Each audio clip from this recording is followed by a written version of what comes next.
we're just not in charge. I heard we should do yoga, but I heard this great story about fate while I was away at the Himalayan Institute. Anybody interested? Yeah. Good questions. I've been talking a while.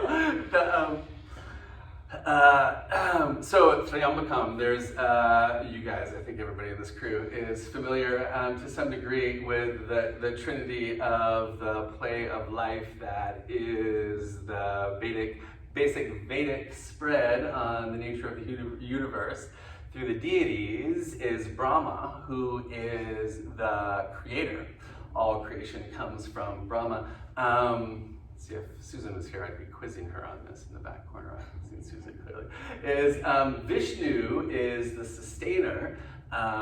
He's a deity that I have a particular connection to. And Shiva is the destroyer. And so those three things, we can see that play in all things, even in a seed waking up, right? The creation of a seed is the destruction, or as the micropyle comes out, right? It's the destruction of the seed. Anyway, that's not where this is going. The philosophy is, it's a story. And so Brahma, very cool, hip dude. The deities are expressions of us, so even though he's this energy of creation, he's a guy and he's got a parrot, and this parrot rides on his shoulder. And if you have a parrot for a couple millennia or beyond time and space, you get really connected to the parrot. Turns out one day, parrot, not feeling so good. Like, a little wobbly. Brahma's like, I'm gonna call Vishnu. My parrot just needs a little sustaining. What's the point of being in the Triambakam if you can't get your parrot fixed up? Calls up Vishnu, goes over to see Vishnu, says, hey, my parrot, a little wobbly. Could you give him a little sustaining? Vishnu's like, be happy to do that, of course. Bro, I got you. Please, jeez, come on. The thing is, the death thing, Shiva, kind of his area, and everybody knows, don't piss off Shiva. Just with the roars and the mountains and the fire, just kind of an intense guy, Shiva. So it's like, let's just go check with Shiva in case there's not some karma death thing that needs to be happening, right? Go over to a huge field of ash where Shiva has just meditated. He's like, oh, hey, guys, good to see you. Parrot still, even like a little worse, like get a little glazy in the eyes, And so they're like, Shiva, is there any reason why this parrot can't stay alive? Shiva's like, well, I have free will. My choices are beyond. Like, the choices I make affect the rhythms of time and space. I am empowered in my life in all matters. But there is this thing, fate, the god Fate, whose name I'm forgetting, is the god Fate, might have something to say. So we should probably just head over to the temple and check in with Fate and just make sure we're not messing with some bigger cosmic bits. They all head over, go into these great doors down this beautiful hallway, and Fate is there in his resplendence, and just then, boom, dead. Yep, the parrot drops dead right there. They're just like, what?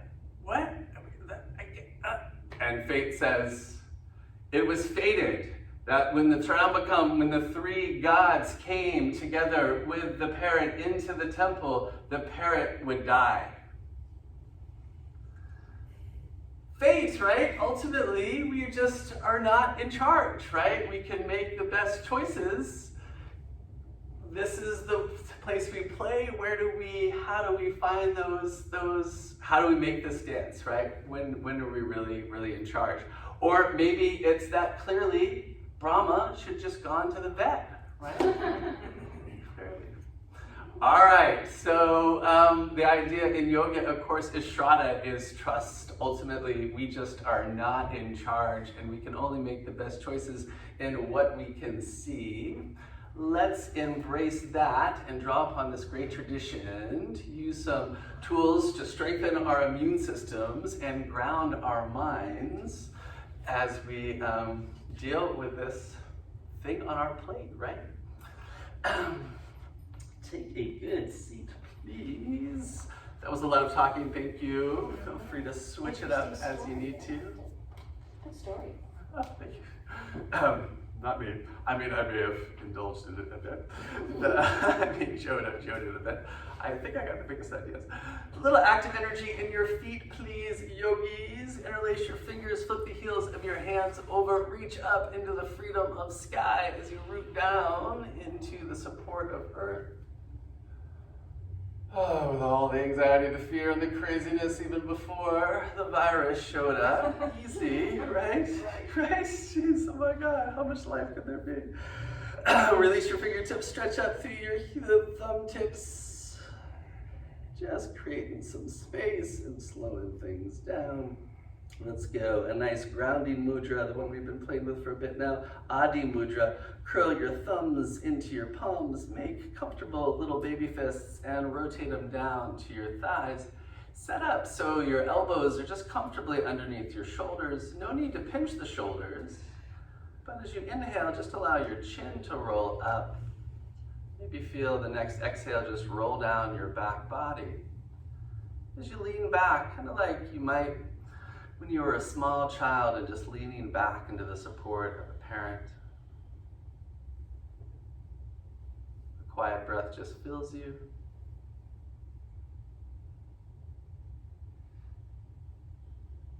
Feel the next exhale as an invitation to settle.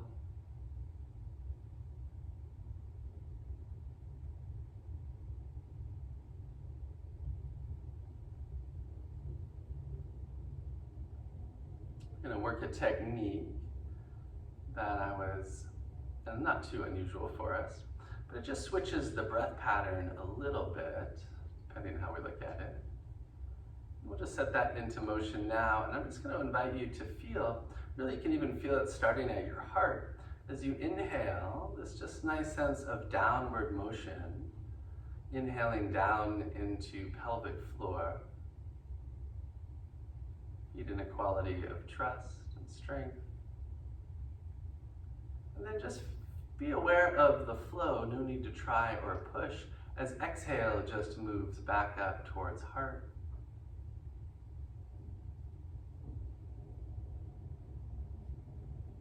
Allow your brow to relax and your mind to settle.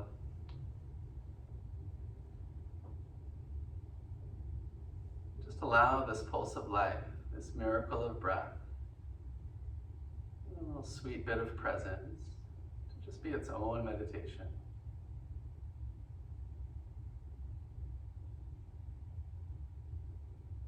To bring you more present to the object of yoga, the miracle of you.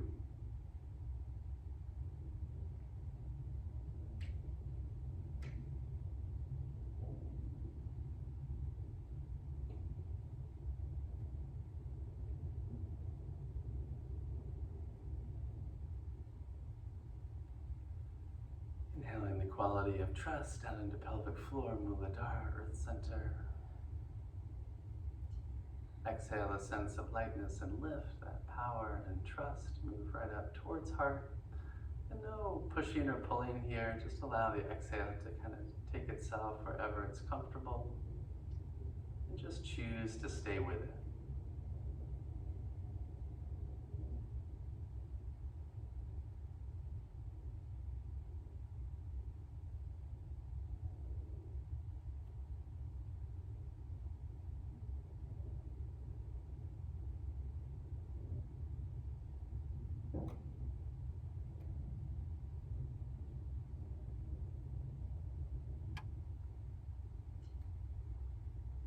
Pick up on this later, but let's give the mind a little bit more responsibility and focus by adding a Samavritti count.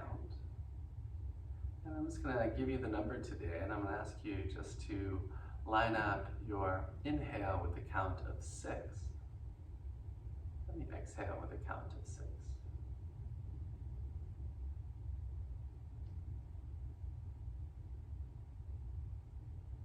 Often initially a little bit chunky, but just relax into it.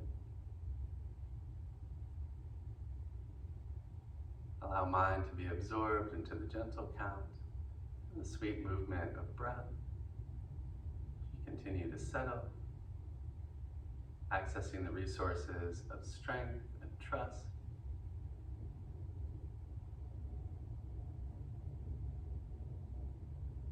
And peace.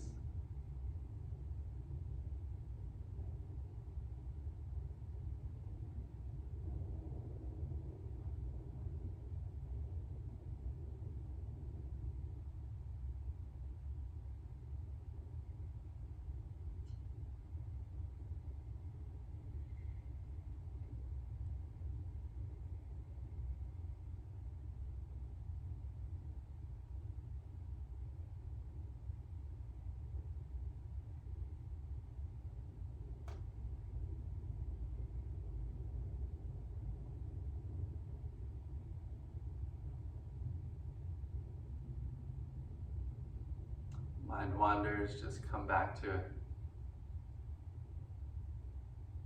Great irony of the faculty of mind as it initially resists peace and stillness.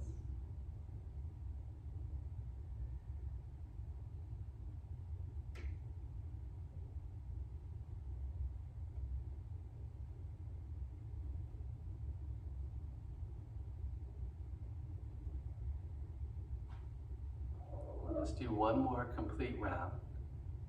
And then just end on whatever stroke. Exhale up to heart, or the grounding inhale down to earth. It just kind of feels right. And then just pause.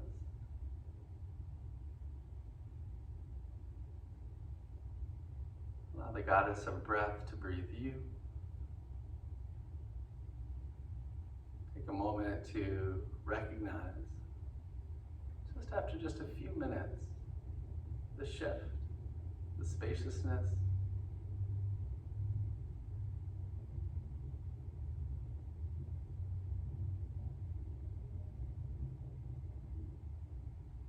Recognize both yourself for connecting with this place, and also your worthiness in coming here. Guha Hridayam, this cave of our hearts. Let's seal right into that source just with an Anjali Mudra. Let's honor the quiet and just turn inside.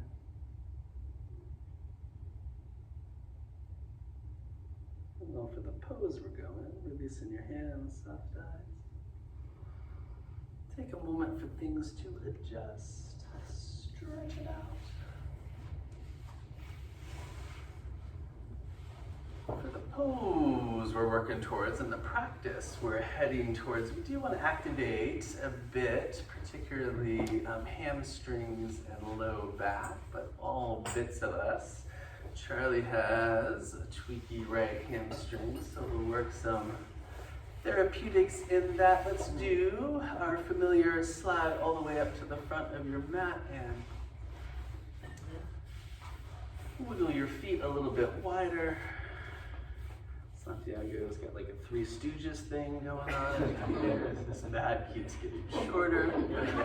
Fingertips back behind you. Lift your heart, curl your shoulders back.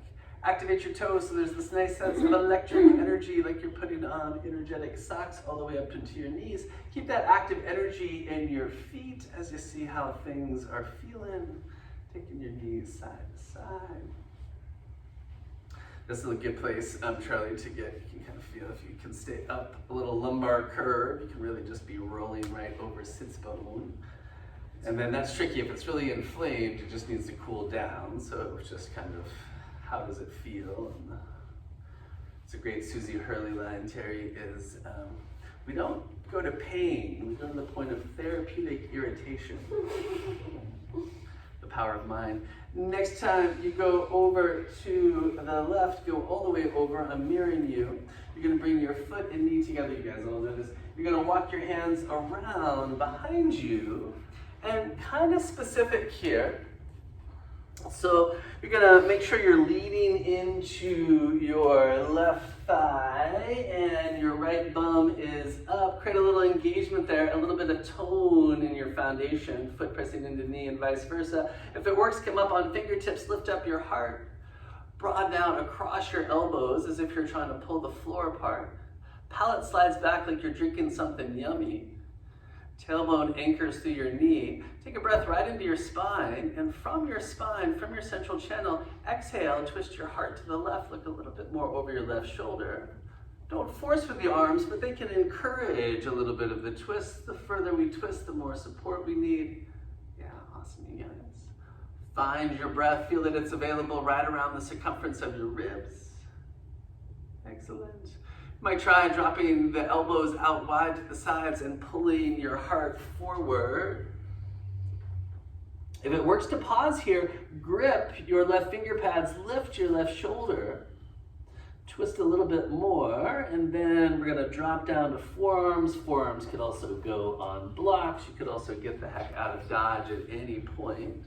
This is where it's gonna get a little less obvious if you're not familiar with this one. This is I'm gonna invite you to shrug your shoulders up towards your ears, drop your head, and almost like you're doing a bit of a crunch, you're gonna press the elbows down, exhale, pull your lower front ribs in.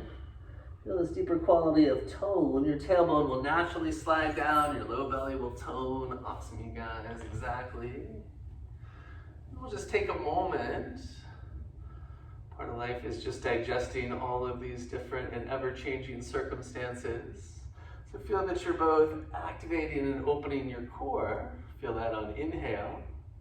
You're also kind of just wringing yourself out of all of those stories and fears and worries you get tangled up in. Now more available than ever, available in your pocket every single second of the day. Really good, you guys. The vibe is so nice, I can't resist to just take this one more spot, which is to look up, just maybe up in front of your hands or a little bit forward.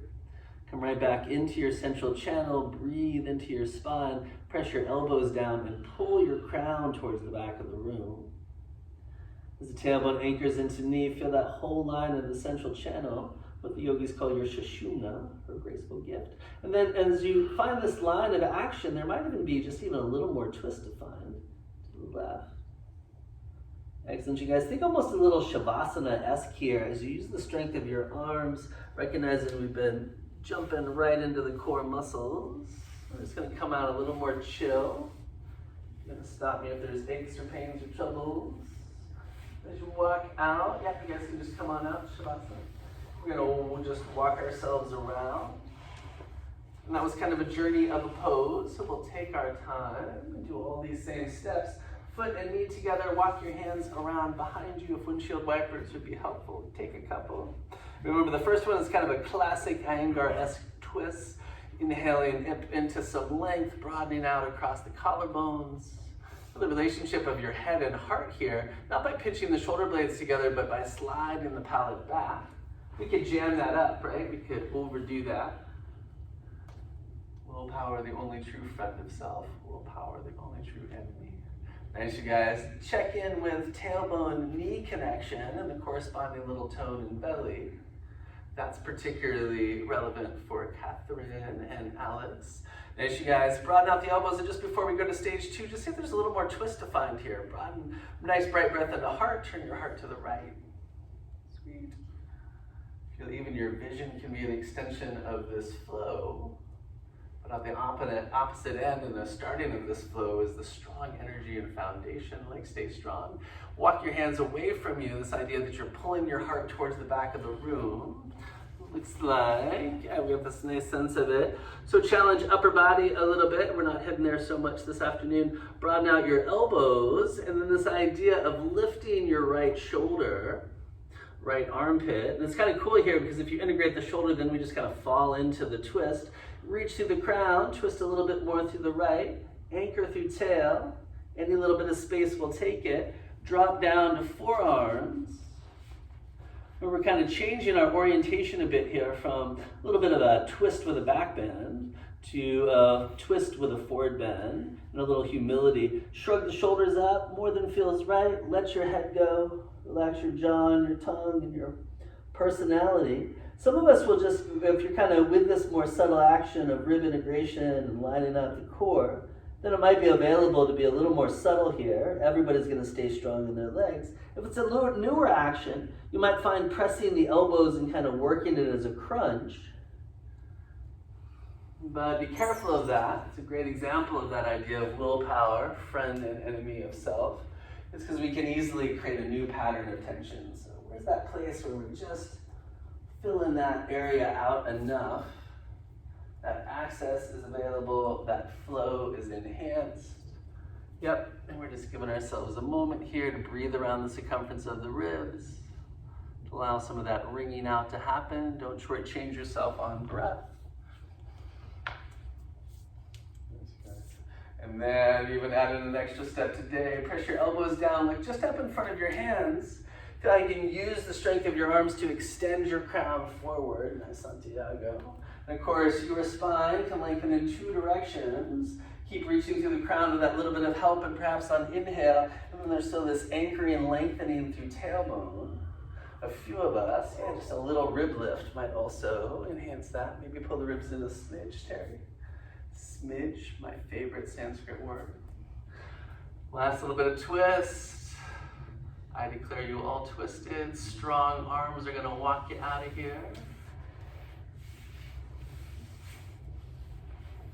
Going to maneuver ourselves around to some work for all fours, and we're going to end up in a very active and strong version of frog pose. So you might want to do, I think this will probably be wide enough, but some of us who maybe have more open hips might need a longer blanket. So frog is the one where we go all wide. So depending on how painful that looks is how much blanket you might need, so take it to account. Yeah, so just turn it perpendicular, Julie. And you have the open hips, but also the shorter femurs, so it's always, how can we tune into these relationships, right? So let that go for a moment. We are not surprisingly going a little Chakravrasana. And also, this is probably a good time, even though I'm past my squawking limit today, is just to, and we won't get carried away with them, but I'd certainly encourage question, is the bandhas. And so those are the three locks, the energetic lock at the pelvic floor, the throat, and there's kind of a stirring one, in a sense, at the belly. Let's just kind of play with, in here, we're just actually just play a little bit with Mula Bandha, which is the toning of pelvic floor, kind of the way you could think about it is, but don't overthink about it. It's a tough one to kind of find the ease with. It's a little bit of toning in the pelvic floor, and we're just going to do it now. As you exhale, let's just fall back into Chakravrasana. Tune into pelvic floor, less than belly, though. Of course, belly's contracting. And just feel, in fact, it's happening a little bit naturally, but you have the ability to create that tone. And in fact, you're just going to let it go as you inhale up. We'll just do a couple of those. So it's not a squeezing of the anus, that is actually a mudra called Ashvini Mudra. It's a little more subtle than that, but it's absolutely physical.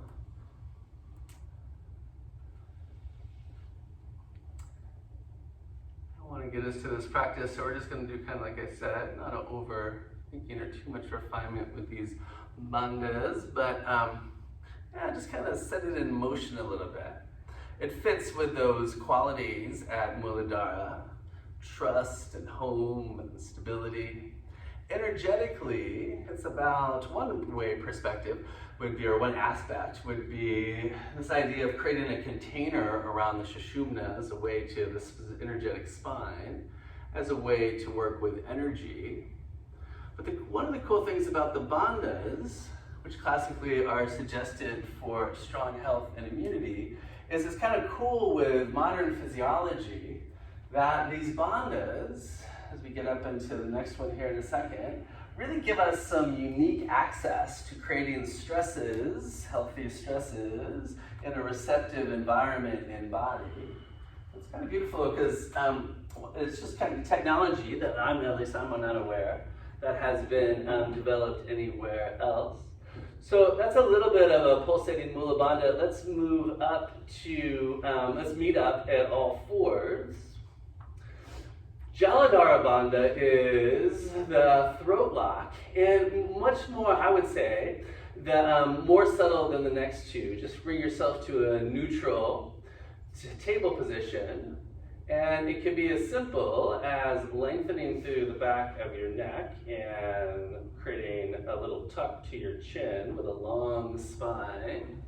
Not as a pattern of tension, and they all have an energetic quality, right? The idea in yoga, big idea, in the tantric perspective anyways, energy follows thought.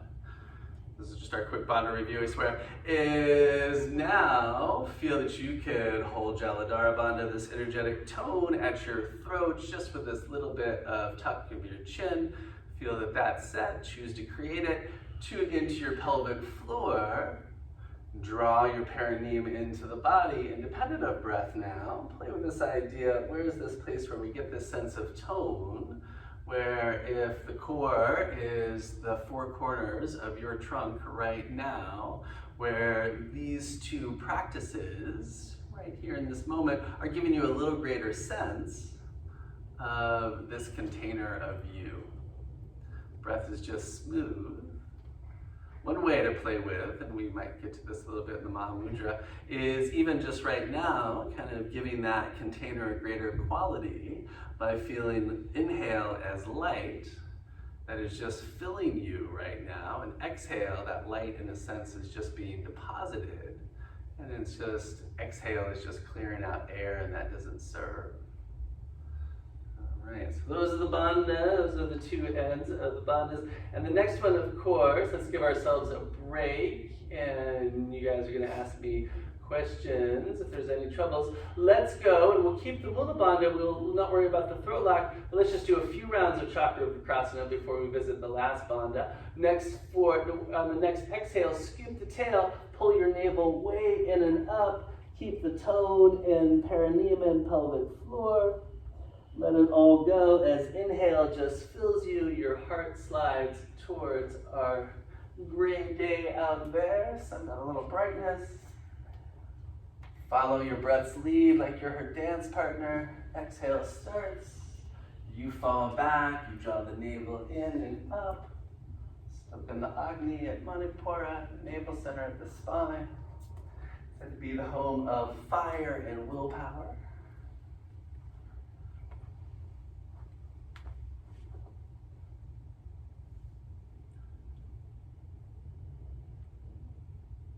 How empty can you be? Drawing upon the relaxed,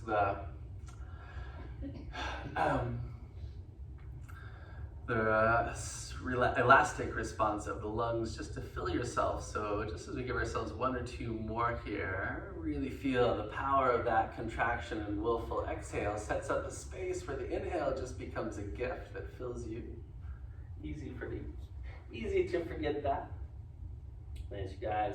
Next time, just let up, no rush. We're just meeting up in table position. I think most of us know, so I won't get too crazy. And I could have given that smoothie another hour. But the Uddiyana Bandha is really big time, upward, rising, flying energy, is all about the contraction. And remember, I think most of us have played with this a little bit. We might not access it today perhaps, but we're actually looking to create an internal pressure change, and we'll know we're hitting that because you'll actually feel a pull at your sternal notch. So the action is, we're going to put them all together. We're just going to take a quick minute to look at this one. So it's a smooth exhale. I'm going to round out. I'm faking it because I'm talking.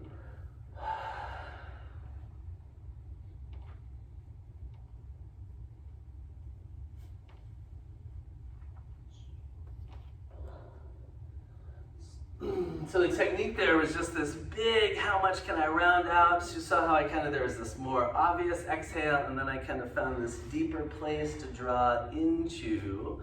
So we're warmed up for this. We've opened up psoas and core nicely. And then we just added the technique that a lot of us are familiar with, is this flow, this chakra vikrasana. So holding the breath out, you're gonna fall back into child's pose, and then you just release the belly and float up, just like the last practice. So it's real similar, but we're just gonna let's just give it a couple rounds.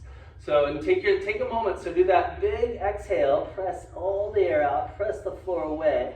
Pause that there'll be probably this more kind of superficial, kind of rectus abdominis exhale, but that will allow you, if you give yourself a moment, it can be a little scary to get that deep, to really contract. You're gonna hold that contraction as you fall back.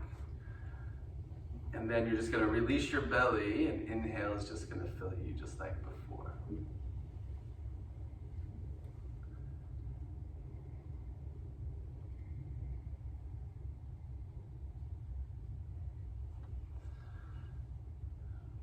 If this video gets posted somewhere in the universe, I just want to tell the viewers of this video that there are students in this class. They are just being unusually quiet.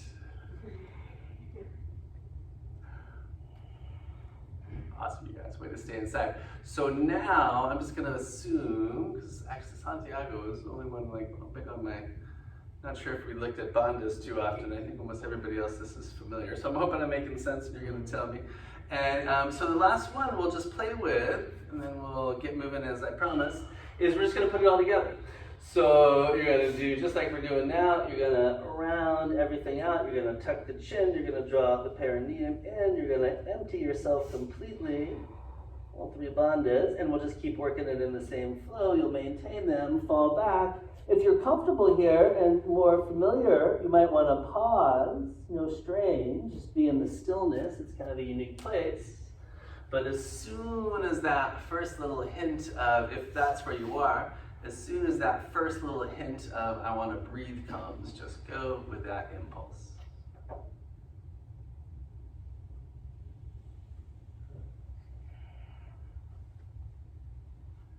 That's going to give us a minute or so to work with this. And as which is the invitation of yoga, mind is generating these stories. We're seeing the world the way we are, through our fears and our concepts and our assumptions, than the way the world is. Seems like in the 21st century that has been multiplied in terms of this hive mind craziness.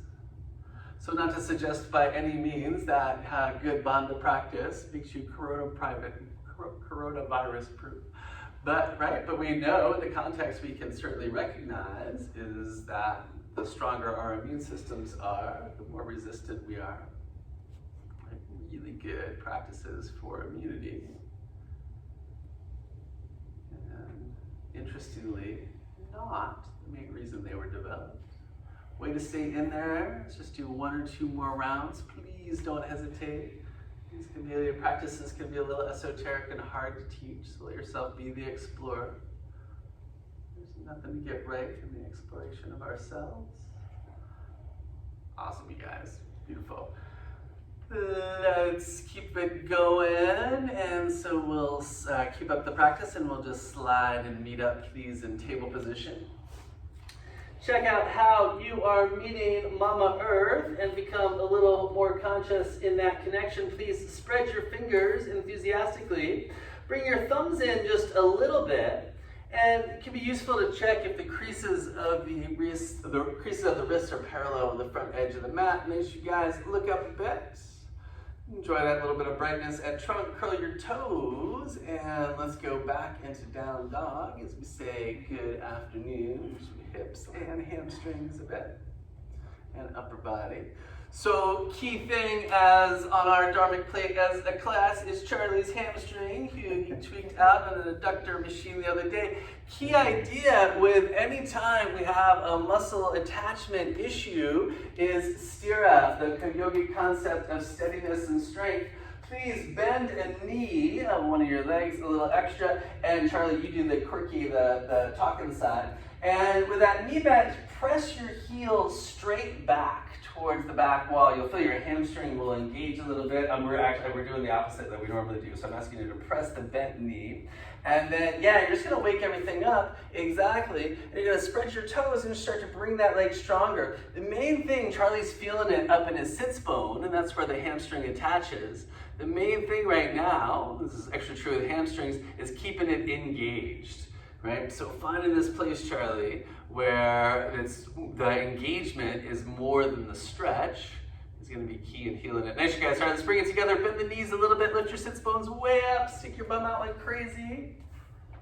Maybe walk your dog just a little bit. See how things are feeling. A little bit of warmth. Inhale is going to slide you forward, please, into plank.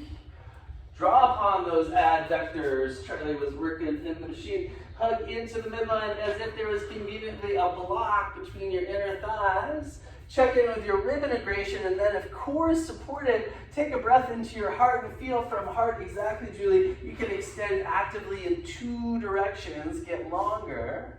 Fantastic. Exhale is going to lower your knees down. We're just going to fall way back into a child's pose. Let your head be relaxed. Relax your jaw.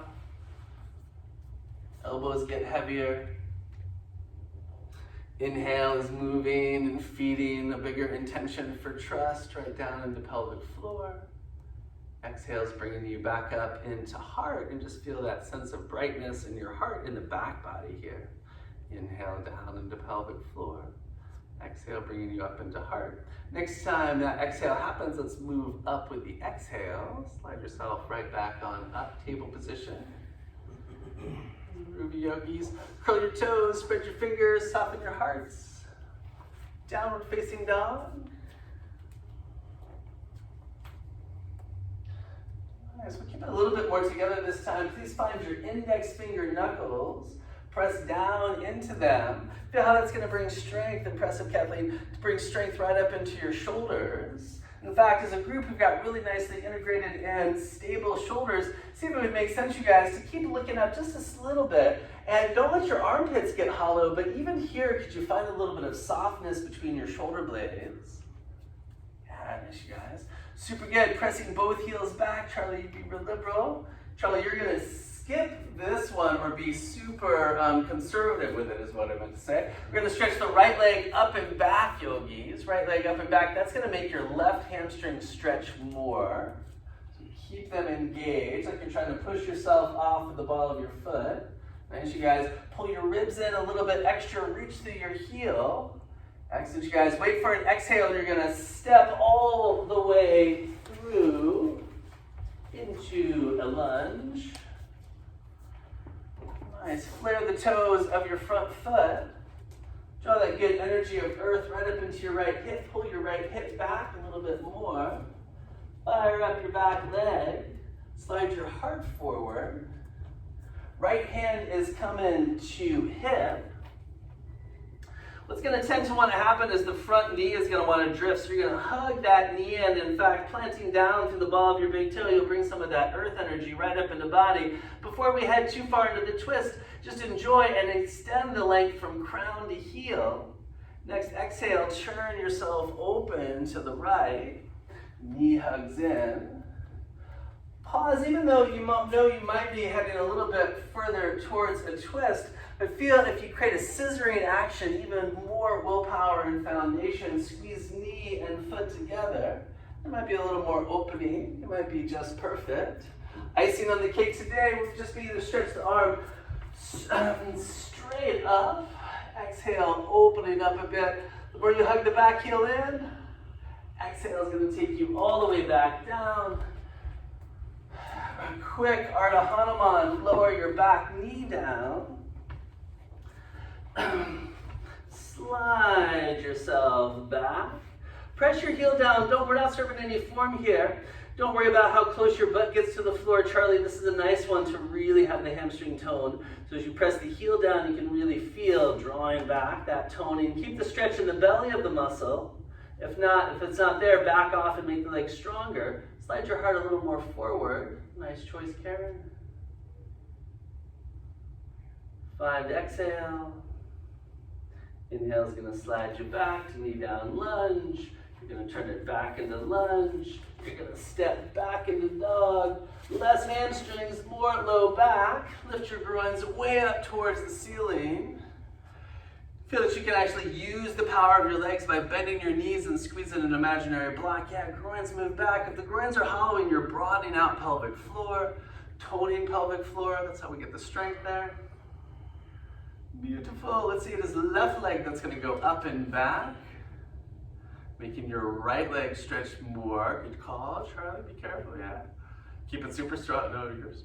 That's the nice thing about the 1,000,000 miles you've run, is you can really keep a hamstring engaged. Nice rib integration, Aaron. You can laugh in this pose, Terry. You're right on the cusp of enlightenment. Everybody, I got nothing to pick on. Exhale, step all the way through. Beautiful. We've got a few little quick bus stops we're going to take care of here and celebrating these great bodies. But just take a moment and be in lunge. Flare the toes of your front foot. Feel that drawing the little toes back actually firms up some interesting, important muscles in your outer shin. Activate those in the front leg, hug your back heel in. Let's find that scissoring action before the twist right here in lunge as you feed some extension. Inhale into the container that is your trunk and make yourself longer. Excellent. Cool. Heading towards the twist. All of the big toe grounds down front foot. Left hand goes to hip. Yeah, there she guys. Let's turn ourselves open a little bit. And then pause before the form gets us too tangled up and simply inhale from crown to heel. Reestablish that scissoring action into the midline. As we're turning ourselves open, slide your head back, reach your top arm up, maybe the icing on the cake. Yeah, palm goes forward, shoulder goes back. Nice, Terry.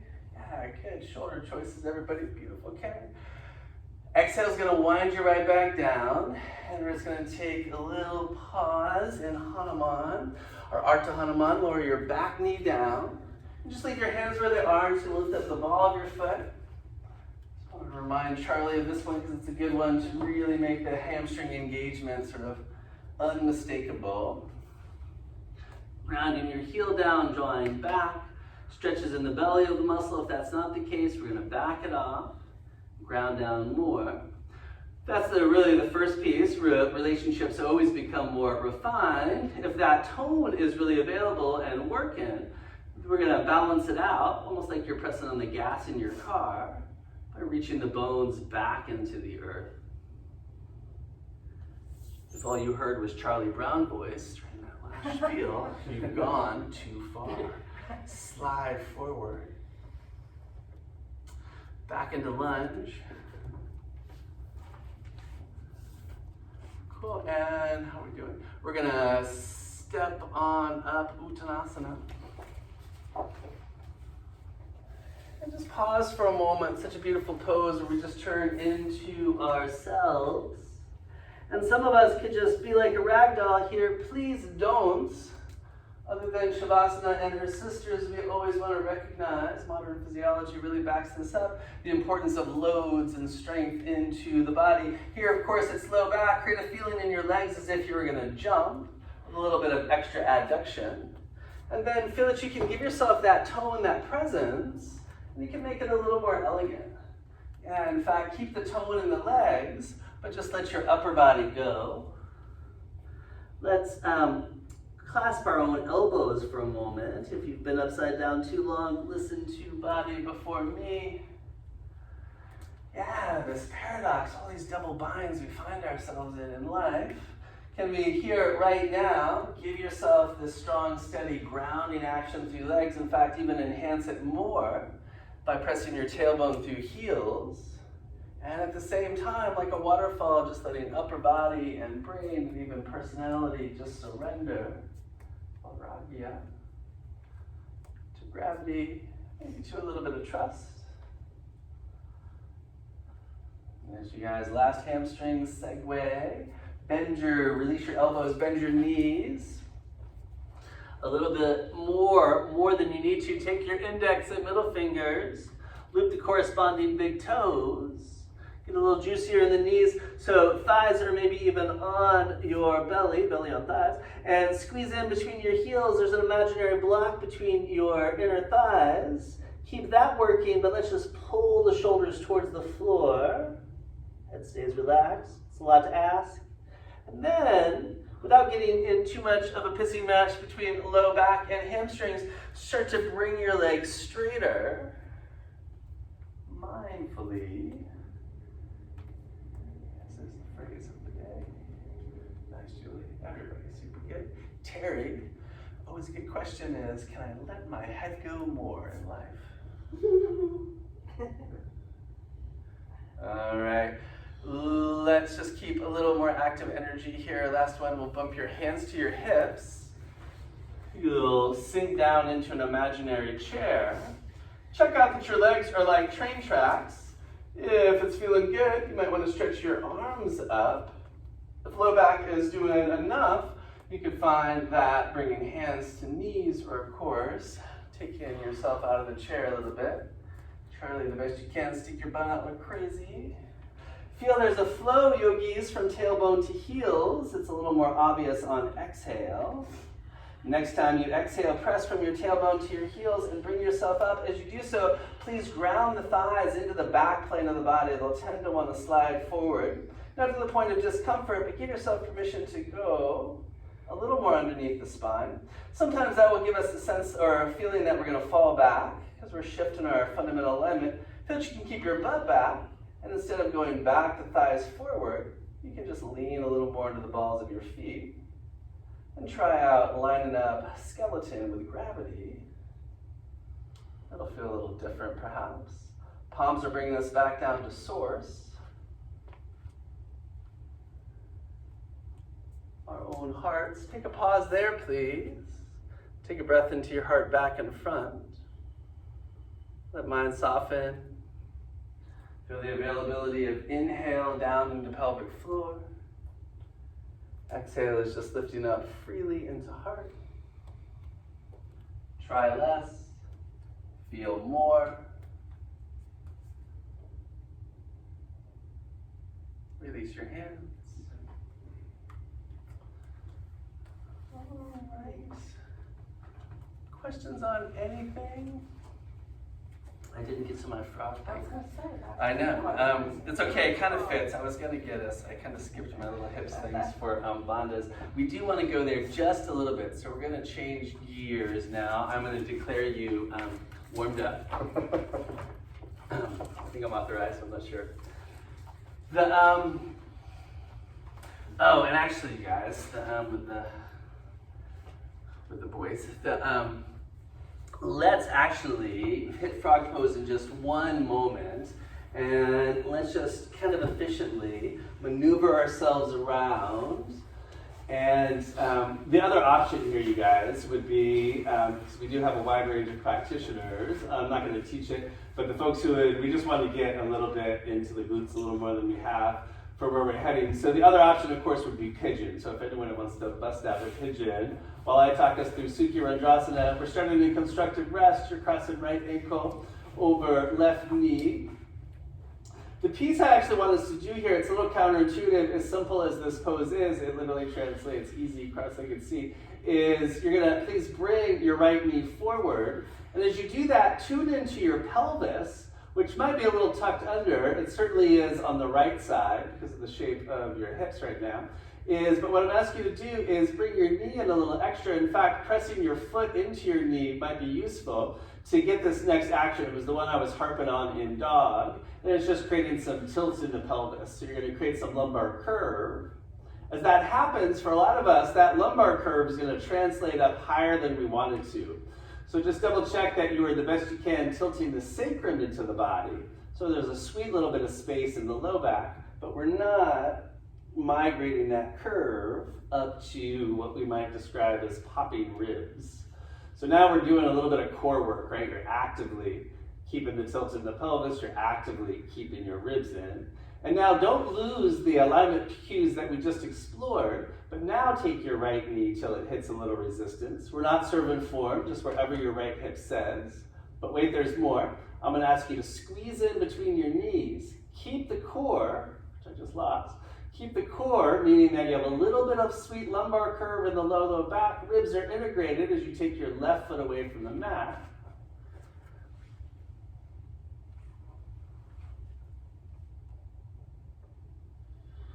So as we get here, we're just getting a little bit deeper into these structures, which should be pretty warm now. Sits bones rolling down, pubic bone rolling down. No pigeons. Yeah. Good job, you guys. We're just gonna work this a little bit.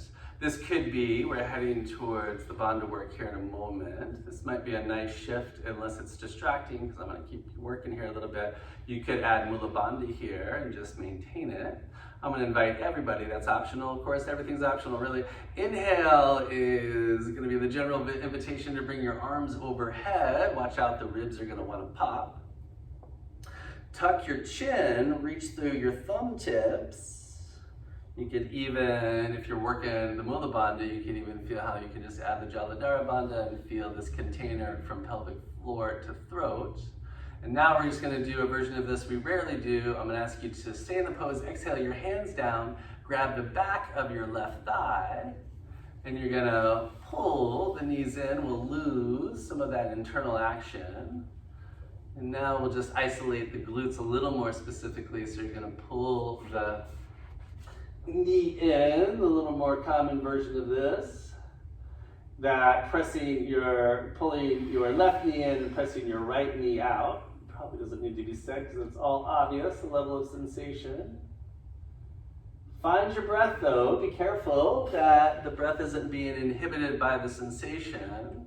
We could describe that as diminishing returns. Believe it or not, we're even gonna do one more thing here, which is now holding the back of your left thigh. Bring your leg away from you till your arms are straight. And so we're just changing the form a little bit, but we're changing the action quite a bit. So now I'm gonna ask you to press pretty firmly into your hands, your thigh into your hands, left thigh. And that'll take you back into the low back. Stick your bum out a little bit, keep the ribs in. I'm just going to maintain that. So if you're with me as you press your leg into your hands, you're feeling some tone in the low back. That was it. Exhale, we'll release. We'll uncross. Feel free to loosen things up a little bit with a windshield wiper. Stop me if I lost you in any of those. We're going to go to the other side. I'll get us there quicker. Cross your ankle over knee. Remember, the first part was getting this little more even spine. Things to be particularly good landmarks for that generally are the ribs are a little smoother with the trunk, and that we're not flattening out the low back, which is real available here in this particular form. You'll notice the left side low back is a little bit flatter because you're externally rotated. You're gonna bring the knee in, you're gonna press your ankle into your foot. You're gonna stick your left butt out, just like you might on the dance floor. Tipping the sacrum into body. If that's real available, your ribs will pop up easily. Some of us might even want to add a little sit-up action. Then from there, knees going out till you hit some resistance. We're keeping the form and the core hugging into the midline. Adductors, inner thighs strong as we go to our first version of this, which is kind of a core strengthener. Right foot comes away from the mat. Keeping the ribs in, keeping the sacrum in. Like I said, a little more of a core strengthener. We're keeping that tone. Excellent, you guys. See if there's a little more smoothness to be sussed out in the flow of breath. Totally good. I think we're there. We're going to inhale your arms overhead. Keep your ribs in. This is where we might find it interesting to work a little bandha, tone and perineum. The tuck in the chin works here with the shoulders. Put yourself as a container of energy, or stay with the more physical stuff on your plate. Exhale is bringing your hands down, but you're staying in the pose. And remember, you're going to grab the back of the thigh, and we're going to do that. Pull it all in. Get that kind of more obvious glute stretch. Don't get overwhelmed. Just let ourselves receive that. And then just a slight change in action, a big change in action, a little change in form. Hands are going to stay where they are, but as you press your thigh into your hands, your arms are going to come straight. Don't let it pull you into a back bend. We're just looking for this little bit of engagement and tone in low back. Reclaim your lumbar curve, low, way down at waistline. We're just holding the tone.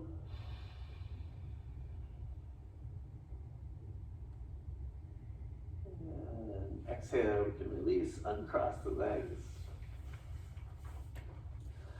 Gonna draw your knees in, give yourself a hug. That's Apanasana, the wind moving pose. Got me squawking at you, so just pause here and just feel. Trust and strength, resources in you available now. Roll over to the right. Press yourself up. Just one more. For real this time, we'll set up the blanket.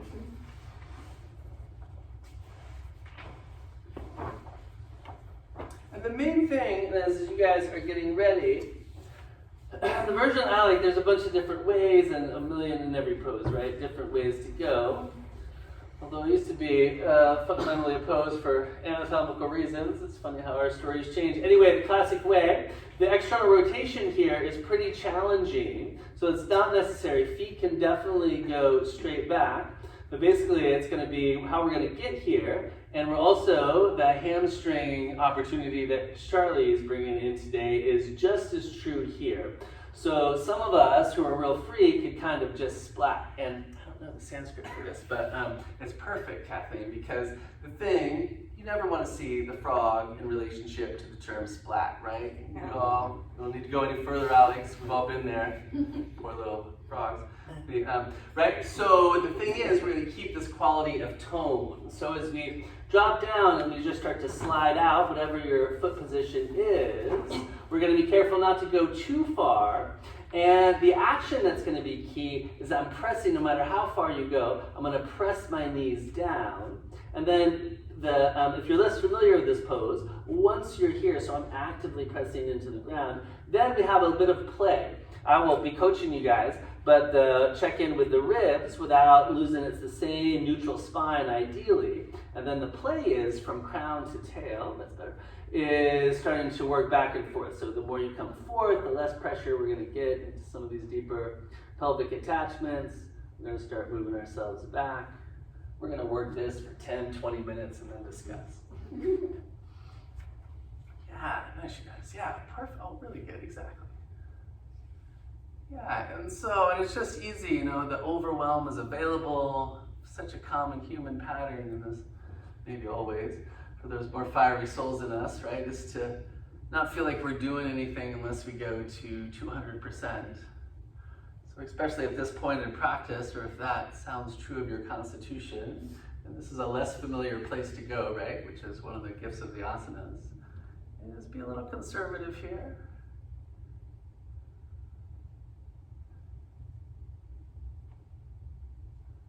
Not too many layers, we just want to add the layers that are serving our bigger intention, whatever we create of that. But the Mula Bandha and the Jaladhara Bandha would work here.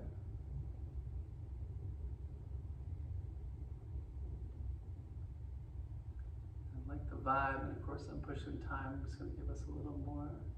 But remember, you can just slide your knees back together, fall back into child's pose, or it might be obvious that you need a dog or some other counter movement.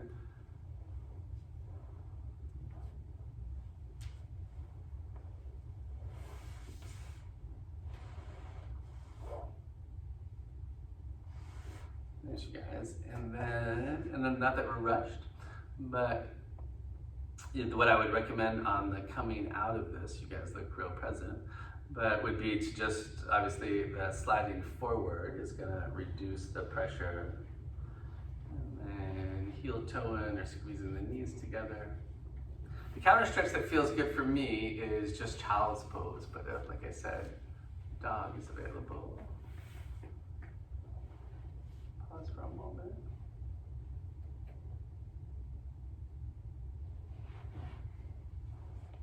All right, come on up, yogis. So we're going to do this practice, Maha Mudra. Anytime you see Maha anywhere in the tradition, you want to take note. It's the greatest or most exalted. So mudra is a seal, lots of different mudras. So the idea of this whole pose and really practice, because the pose is just one part of it, is sort of this great seal, and it's fits with the energetic qualities. It's a really deep meditation practice. It's a little bit of a pranayama practice.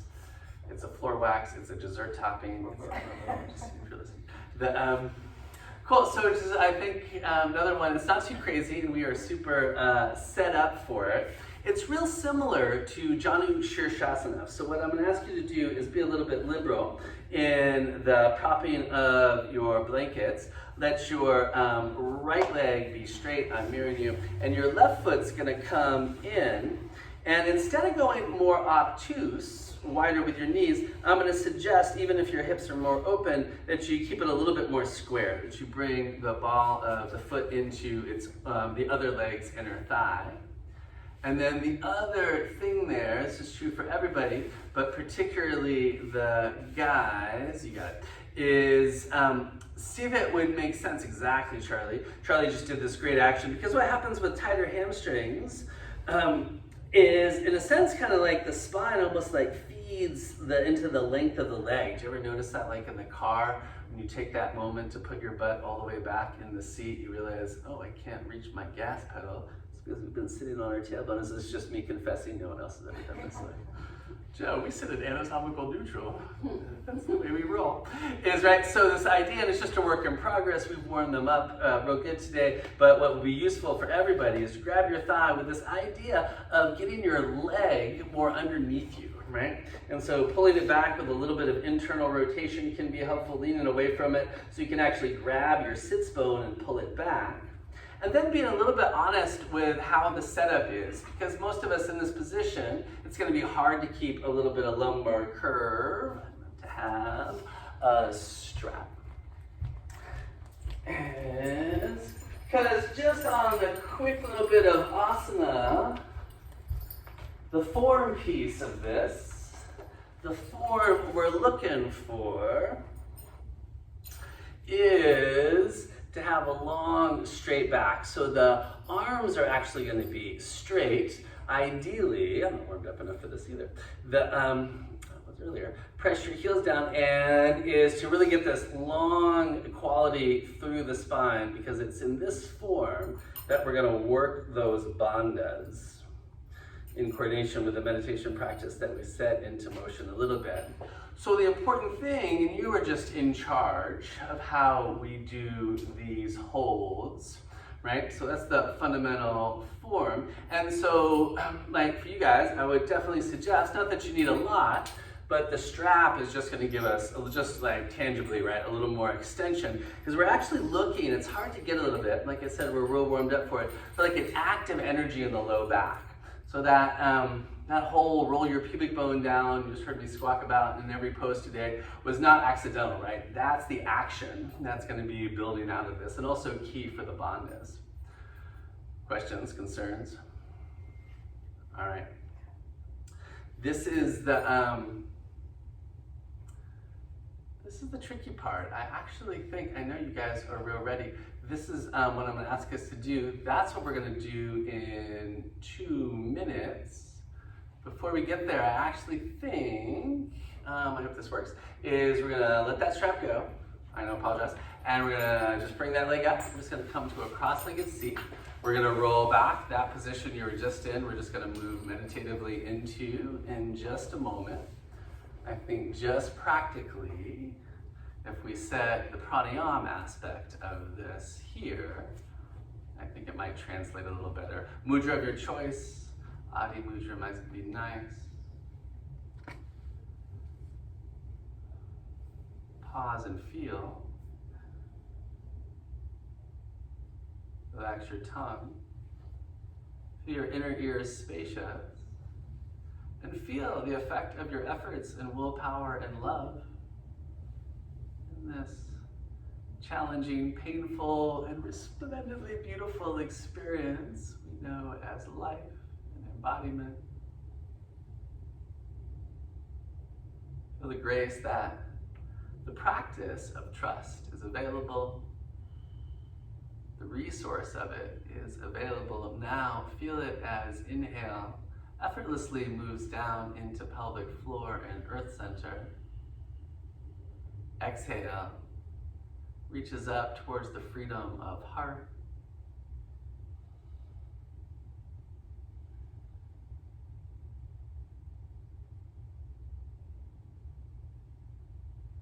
Inhale, fortifying, strengthening qualities of earth, steadiness, and home. Exhale, the strength, the freedom that is heart, and all its capacities, beauty, love, forgiveness, empathy. But just feel it as this flow, this downward energy of inhale, this upward energy of exhale.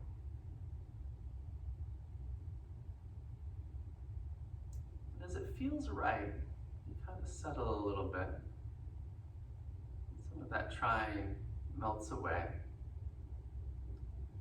I'll ask you to add the count. Once again, we're going to work with the number 6.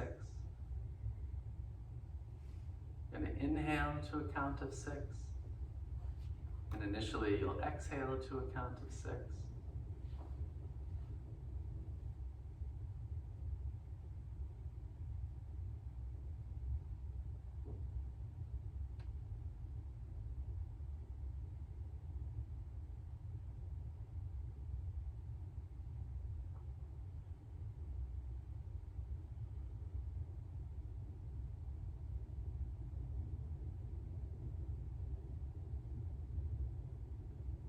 Now, you're not going to exhale more, but I am going to ask you to slow the exhale down to a count of 9.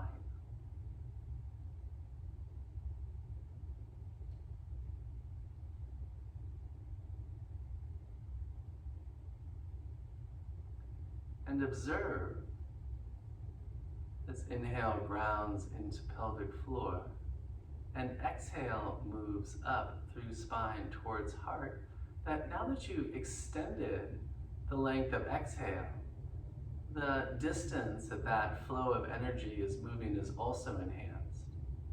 Allow this count of 9 to move into your heart, past your heart, into your throat.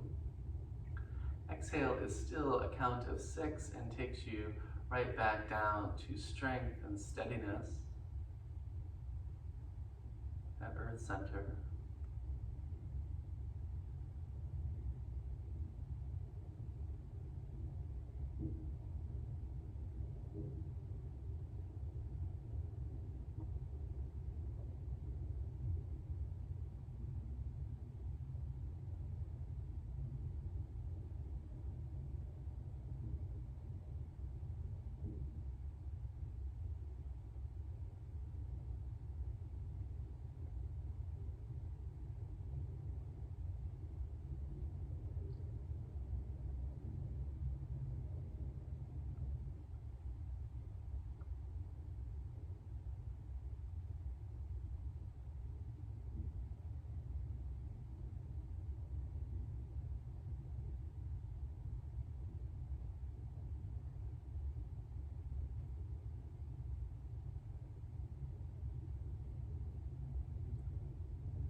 And it's important that we really be authentic in these relationships. It can seem a little simple, but in fact are quite nuanced. That we're staying present to experience and not moving into a story. I just mentioned that because this next technique, very simple, but easy to kind of disconnect in.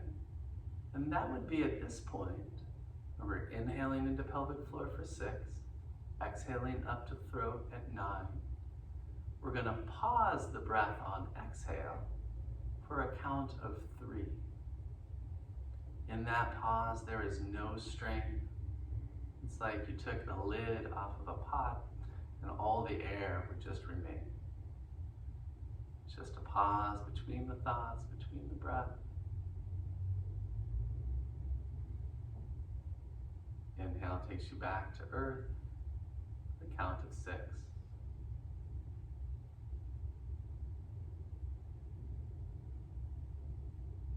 And working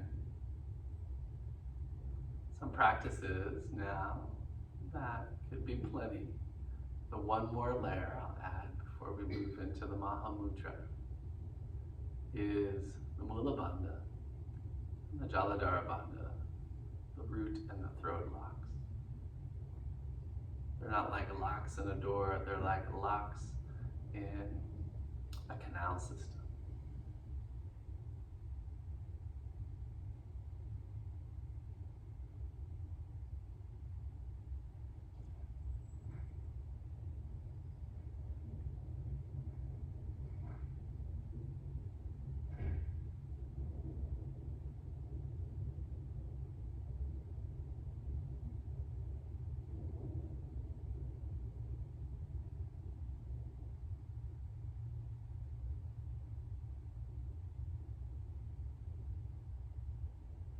The practice you're in right now is fantastic.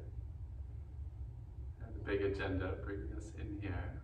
So you are more than welcome to stay in the techniques that I've invited. And of course, the place we've worked towards, no attachment, would be at this point to just let your chin drop, your eyes open up, and we're just going to keep our gaze internal. As you stretch your right leg out straight. I'm going to take that moment. We're all set up. You guys really maintained your seats nicely, but double check that you haven't sunk a little bit. Pull the thigh back before I decided to change our little krama there. Hug in. And some of us might want the, just to have the strap available. You might find that your hamstrings drop down. And then what I'm going to ask, or that you, or even using the strap if you know your foot's available, just to get that little bit of action, could be useful. So we're just going to head right into it. You're going to press foot into inner thigh. I knew I could keep it meditative once I shifted. Lift your heart up, pull on your foot. So we're looking for that dynamic. Here, that rib hopping thing is not going to be as relevant for most of us. So you can really lift your ribs up, broaden out through your elbows, please. And I'll just remind us of this, and we're just going to go back to the same practice you were just in, just with a little more dynamism. Press your heel down, draw back. Feel that dynamics tilting in of sacrum. Take a moment to feel that you're adjusted. See if you can make some of these actions more elegant. Consciously create Mula Bandha, the toning of pelvic floor. Draw perineum in and up. Lengthen through the back of your skull. Drop your chin. Feel yourself as this energetic container. And now, inhaling into pelvic floor, a count of 6. Exhale as a count of 9. That's moving all the way up to throat. Pausing for 3.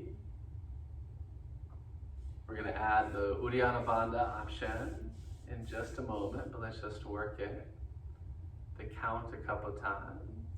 Kind of reestablish it in our new form, our new relationship. Inhale as a count of 6. Exhale through heart, past heart to throat, 9. Pause. 2 bandhas being maintained.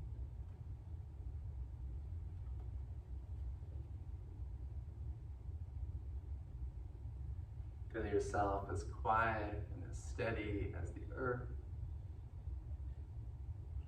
Give yourself a break out of this at any time. Foot and inner thigh need to stay toned. Heel is grounding down, so careful with that hamstring, Charlie. And now, could be enough going on with what you're doing right now. The next piece will be on the exhale. You're going to draw the Uddiyana Bandhas. Remember that one is the drawing in, it's that big uprising energy, that big huge lift, hollowing out your belly and even maybe creating that tone at the sternal notch. Still in the same meditation. So you'll pause with that hold for 3. You'll release the hold, keep the other 2 bandhas, quietly inhale, count of 6 down into pelvic floor.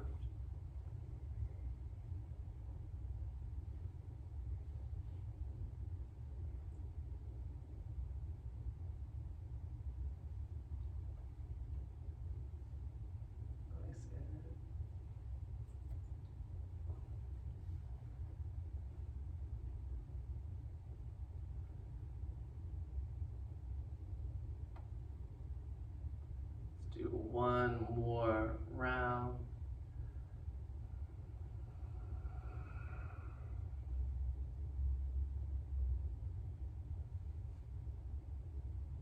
Guys, and just release your foot. And what we're going to do, Kripalu style, we're just going to come up real quiet, kind of gaze turned in. Maha Mudra, that's quite the cavalcade of yogic practices. Please stop me. Turn your blanket a little bit to the other angle so you can stretch your left leg out straight. Julie, try using, when you get there, is take a moment, you guys. Inner thigh can get a little bit longer. The more your inner thigh of your straight leg is rolled down, the more low back will be protected with that dynamic we're looking for.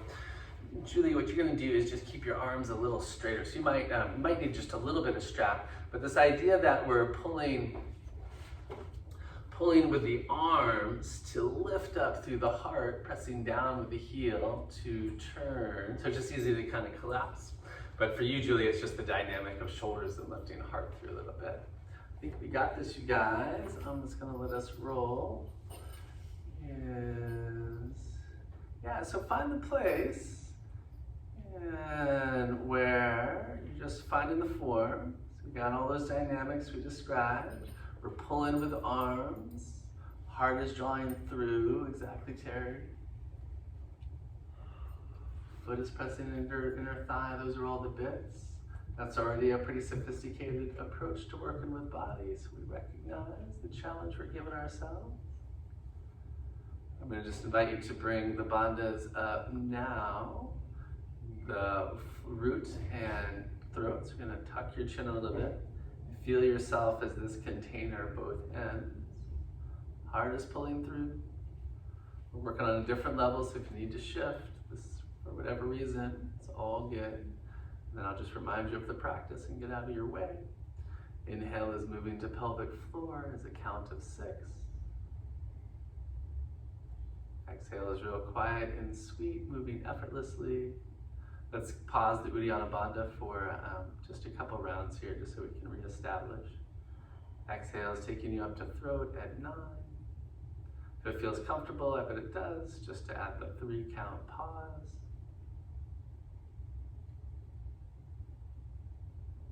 Exhale is taking you count of 6 back to earth center.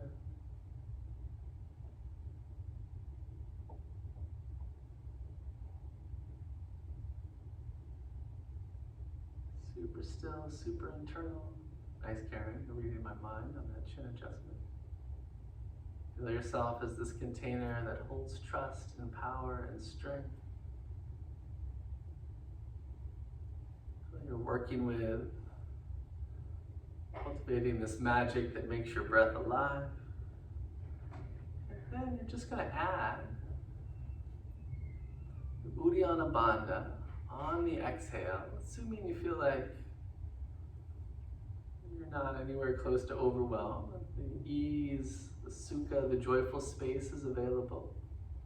If that's the case, on the exhale now, you'll pull the navel way in and up, create that hollowing action we reviewed a little bit today. Maybe even creating that sternal notch, that little vacuum feeling at the base of the throat. And we're just holding that for the 3 count of exhale, of that breath hold. Suspension. Inhale is a count of 6.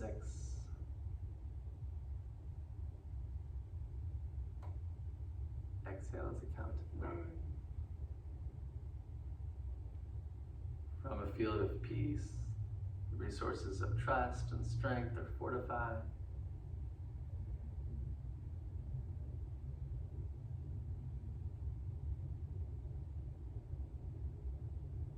Peace, not only your birthright,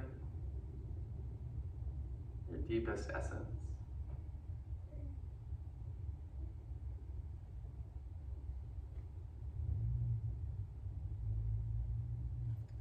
Let's make this next one the last one. So I'm going to ask you to inhale out of the pose, no rush, so just when the count of 6 comes back, you'll let it go. I know I was biting off a lot more than I could chew, especially with our extra discussion earlier. So let's go, which the sutras all suggest is extreme Shavasana. So please slide right onto your backs. We do want to give ourselves a little bit of nice connection to earth. As you slide onto your back, drawing the knees up or tending to anything. But I'm hoping that post that last practice, that you are going to find that your ability to allow body to open to earth, to allow gravity to soften your whole body is just a little more available. Feel the weight of your heels. Relax your lower row of teeth. Feel the energy that is your spine. The pulse of life that is your breath. Give yourself permission not to do anything. Let whatever this magic is, breathe you. Rest in the resources of trust, of strength, of peace.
Feel that place in you that is inherently free.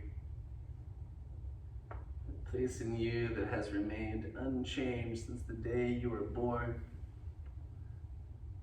That part that perhaps will continue on when this body is done.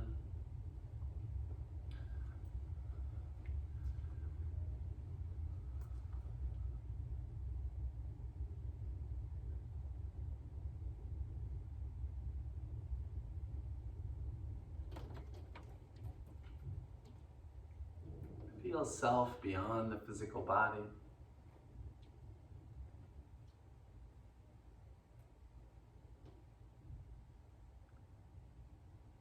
Feel self floating in this experience of body.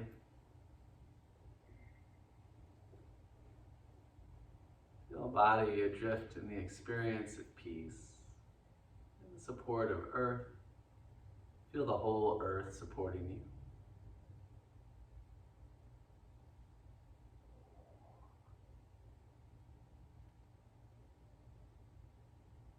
A quiet breath fills you.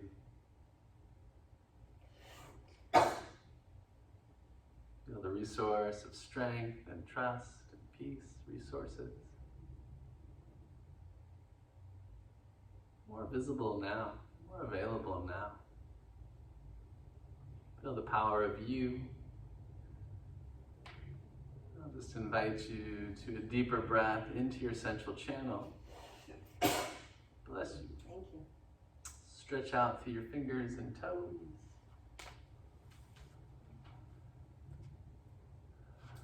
The next teacher is Lakshmi. You do not want to run over too much. Bring your feet flat. And of course, however it works best for you, I generally suggest the idea of Shavasana is just staying connected to this quieter place. So you can just bump your hips over to the left and draw your knees up and roll to the right. But whatever works best for you, and really whatever side is most comfortable. But it can be nice just to have that little vulnerable pause on your side. You are so dynamic, you can just bounce right out of here. So choose to stay connected to the resource of peace. As it feels right, just use your arms to bring yourself back up.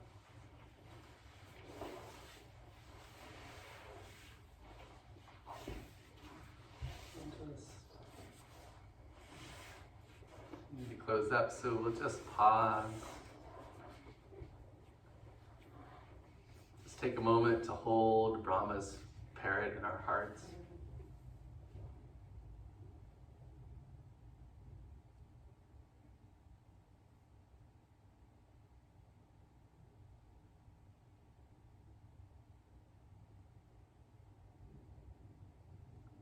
Palms bring us back to source. To all those who came before and developed these tools, we turn inside and we give thanks. And to our friends on the path, it's times like never before, we say namaste. Good work, everybody. Thanks for playing. Thank you, Joe. Namaste. Good work.